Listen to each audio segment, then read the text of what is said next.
What I'm hearing, so this is having some pretty good results then.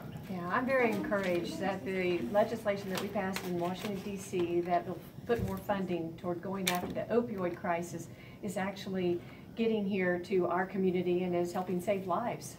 Seems like about every 10 years we have some sort of drug epidemic in this country. Right now it's opioids, 10 years ago it was meth, 20 years ago it was party drugs, 30 years ago it was cocaine. Going forward, do you see this strategy potentially heading off or better managing those types of epidemics? Well, this is certainly a very important response for the opioid crisis, and we've got to get a hold of this. We're losing over 150 people a day to the opioid crisis. We had more people die from drug overdoses last year than died during the entire Vietnam War. And that's just not acceptable. And so in Washington, D.C., we are really focused on this issue. We passed not only $4 billion just in the omnibus, but we also passed money that would be part of the CARA, Comprehensive Addiction Recovery Act, as well as the 21st Century Cures Act, to go after this crisis in several ways, from prevention to also protection, money going to law enforcement, but also in recovery. And the grants that come here as part of the state targeted response grants through the Department of Mental Health in Washington, D.C. And they're going to be used to help provide a medication first model, a new way of treating individuals who have overdosed on opioids.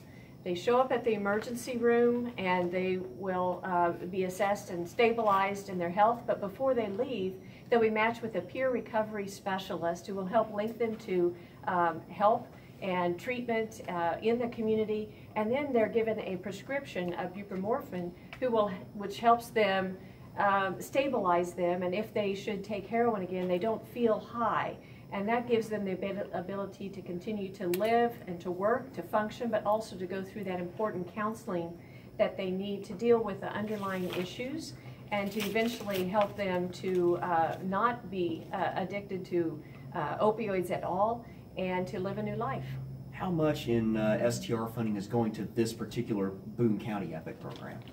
I can't remember exactly what it is, so somebody over here? Actually, this is supported through general revenue, the expansion of this project. Okay. So, Comes through the state. Yeah. Comes through the state. Yeah. So I have that notes back in D.C., but that would have been good to look up. But I don't know. I have a question for you. You know, you said when you were speaking up there that you work a lot with teens, and you talk about, Yeah. hey, what's going on in the world of drugs and for teens these days, and opioid addiction or taking opioids is a huge part of that. How do you feel about teens who get a hold of it, whether it's just to get high or post-injury and then get addicted? How do you think it can be less accessible for those teens? Mm-hmm. Well, it is a concern that teenagers are getting hooked on heroin from an accident or from an injury. Many of them are athletes. They have a football injury. They're given this Oxycontin or some other pain medication, and then they get hooked on it, and somebody introduces them to heroin, and they begin a multi-year battle against this terrible addiction. So I think some of the legislation that we passed the last couple of months will have more research into alternative ways to deal with pain. That is a big part of it. Getting doctors to, instead of prescribing a pill, seeing if there's other ways to deal with pain so that they don't get that initial prescription is part of the problem. But I think also drug take-back programs are important. Some teenagers access it through their parents' medicine cabinet, or they have a friend who takes it from grandma's medicine cabinet. And so I think getting rid of unused opioids is part of the solution too. I think education is important. A parent I talked to the other day whose daughter died of a heroin overdose had initially an injury, but then she had a friend offer her heroin, and the girl said, well, I'm just going to try it one time. But of course, that one time she didn't know that she could immediately become addicted, and then she fought the battle for 2 years before she ended up overdosing. So there's multiple things that we can do with our teenagers to encourage them and help them not get addicted to opioids, and we need to do it. I'd like to change topics a little bit. You were conferring on the Farm Bill this year, and trade issues are pushing the price of soybeans down tremendously, and it's on Tyson is struggling, if you read the news today, because meat stocks, frozen meat stocks, are at near record levels. Do you agree with the president that $12 billion is what is needed to make farmers whole for the trade problems that have been caused by the new tariffs? Well, farmers want trade, not aid, and that's the message that I delivered to the president, to the U.S. Trade Ambassador Lighthizer, to Secretary of Commerce Ross within the last couple of weeks. And I think it's very important that we get these trade deals finalized and remove the tariff situation that we have now, which is very, very unsettling for not only farmers but for many others. The good news is Ambassador Lighthizer thought that maybe NAFTA might be finalized before December. He thought there was a good chance that would be done. Of course, Mexico and Canada are #1 and #2 trading partners for agriculture, so that would be a big help. And then the EU has met with the president last week and agreed to have the goal of removing all tariffs, and they have agreed to buy more of our soybeans, which will help make up for the deficit going to China. So things are in flux, but I'm focused on encouraging the administration to get to the resolution as quickly as possible. Has the president taken the correct steps on trade, or has he stepped wrongly on trade? Well, he has an unconventional approach, and he's very direct. We will see, what happens. I think that will be the final determinant. So clearly, what has been done in the past hasn't been adequate. We have many trade imbalances, and China has taken advantage of us in many ways. So hopefully this will settle and end up in a good place. I know that is the ultimate goal, is that we'll end up with better trade, fair trade that we need. And the farm bill that is being considered, two sides of it. One is the crop subsidy side. Your Hartzler Farms has received money from the programs enacted in the current farm bill. Why do you think it's proper for you to be working on a farm bill that you're personally receiving payments from? Well, first of all, I supported in 2014 the last farm bill to do away with direct payments that you're referencing, and they are no longer there.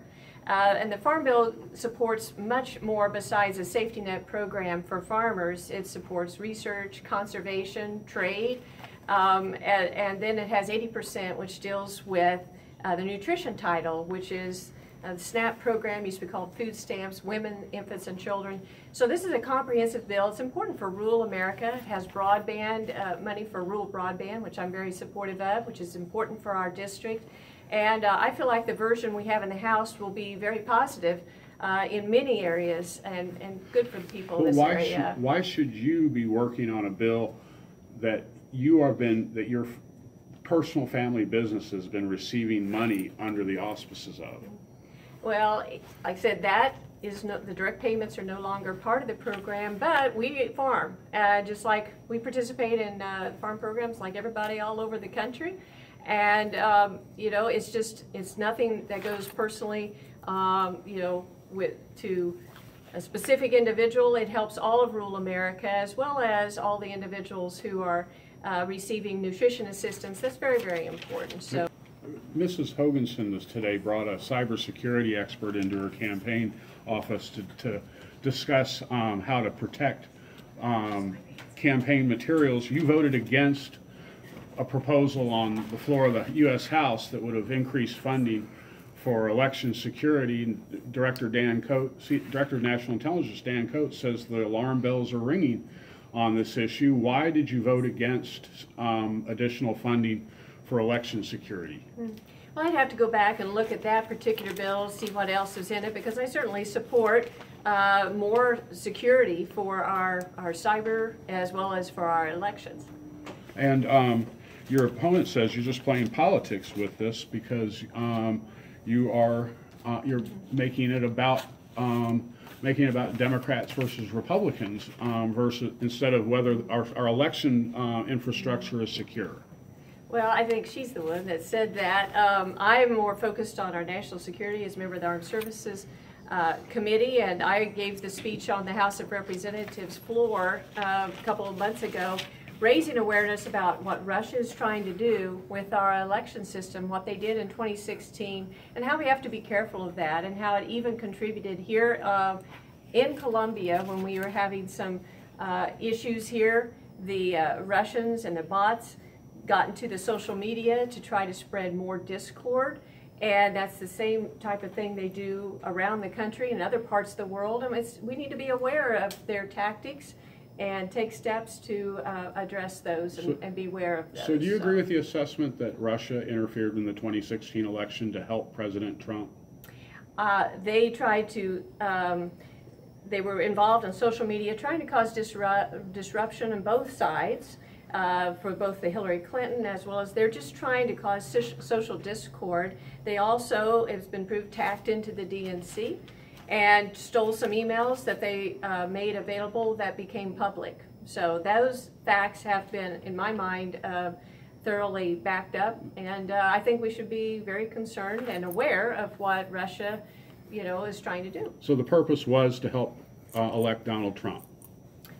That they tried to make it known, and I don't know if they tried it at RNC as well, but we do know social media wise they did both Republicans as well as Democrats. So they're still looking into that, but those were what we know at this point. So you don't think they helped they were working to help Donald Trump? I'm trying to understand. Yes, that's a yes or no question. Were they There has working to not help? been any proof of collusion between the campaigns that a lot of people have alleged, and that is an ongoing discussion.